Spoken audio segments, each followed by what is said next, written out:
وعلیکم السلام ورحمۃ اللہ وبرکاتہ۔ کہتے ہیں جی کوئی بندہ پوچھے کہ تم کون ہو تو اہل حدیث کہنا چاہیے یا مسلمان؟ جی محترم بھائی مسلمان تو ہیں ہی ہیں، باقی یہ جو نسبت ہے نا، یہ جو ہے کہ اہل حدیث دیوبندی بریلوی، یہ نسبتیں ہیں۔ کسی نے بریلوی اپنے آپ کو کہہ کے کہلوا کے لکھوا کے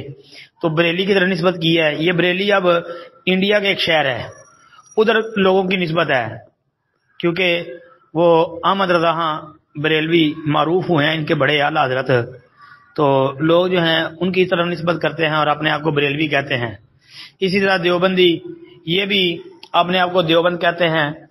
اور ان کی نسبت انڈیا کا جو دارالعلوم دیوبند ہے اس کی طرف ہے، تو اس تناظر میں وہ دیوبندی سمجھتے ہیں اور دیوبندی لکھتے لکھواتے اور کہتے کہلواتے ہیں۔ لیکن ہماری نسبت اہل الحدیث یہ نبی صلی اللہ علیہ وسلم کی حدیث کی طرف ہے۔ ہاں باقی یہ نسبتیں ہیں، اب نسبت اچھی ہے ان کی نسبت، یہ جو نسبتیں بیان کی ہیں ان میں سے یہ حدیث والی نسبت جو ہے یہ بہترین نسبت نہیں ہے کہ نبی علیہ الصلوۃ والسلام کے فرمان کی طرح نسبت ہے، ایک بات۔ دوسری بات کہ یہ دیوبندی بریلوی جو لوگ کہتے ہیں کہ اہل حدیث یا وہابی یہ انگریز کے دور میں پیدا ہوئے ہیں، یہ بالکل جھوٹ بولتے ہیں، فضول بات کرتے ہیں۔ یہ تو نبی صلی اللہ علیہ وآلہ وسلم کی حدیثیں بیان کرنے والے ائمہ محدثین کی کتابیں پڑھ کے دیکھیں، آپ کو بے شمار ایسی روایات ملے گی کہ جن میں اہل الحدیث کا ذکر موجود ہے۔ مثلا امام ترمذی رحمۃ اللہ علیہ کی جامع ترمذی ہی آپ پڑھ لیں، ایک دفعہ نہیں کو 100 دفعہ سے زیادہ آپ کو یہ لفظ ملے گا کہ امام ترمذی رحمۃ اللہ علیہ کا روایت نقل کرنے کے بعد یہ تبصرہ فرماتے ہیں کہ یہ روایت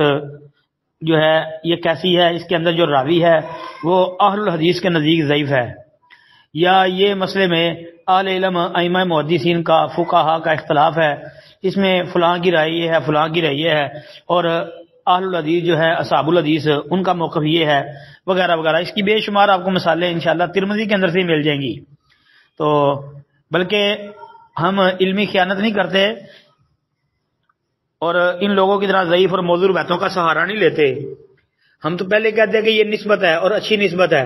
باقی ضعیف حدیث کے اندر ہی کم از کم ضعیف حدیث میں اہل الحدیث کا ذکر آتا ہے۔ وہ شرف اصحاب الحدیث ایک کتاب ہے خطیب بغدادی رحمۃ اللہ علیہ کی، جس کا تو اب اردو ترجمہ بھی شیخ زبیر لدی رحمۃ اللہ علیہ کی قلم سے ہو چکا ہے، تو اس میں ایک روایت ضعیف ہی صحیح بلکہ بہت زیادہ ضعیف ہے، وہ آتی ہے کہ قیامت کے دن کچھ لوگ آئیں گے، ان کے ہاتھوں میں کلمے دعاتیں ہوں گی، اور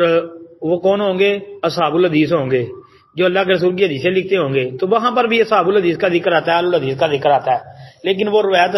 ہم بطور حجت پیش نہیں کرتے، صرف اس تناظر میں یہ بات عرض کر رہا ہوں کہ یہ لوگ جو ہیں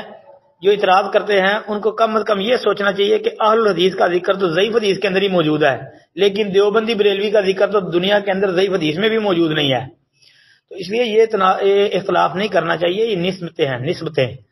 بس یہ دیکھ لیں کہ نسبت کون سی اچھی ہے، جو اچھی ہے اس کو سمجھ لیں، اور الحمدللہ اچھی جو ہے وہ حدیث والوں کی اچھی ہے۔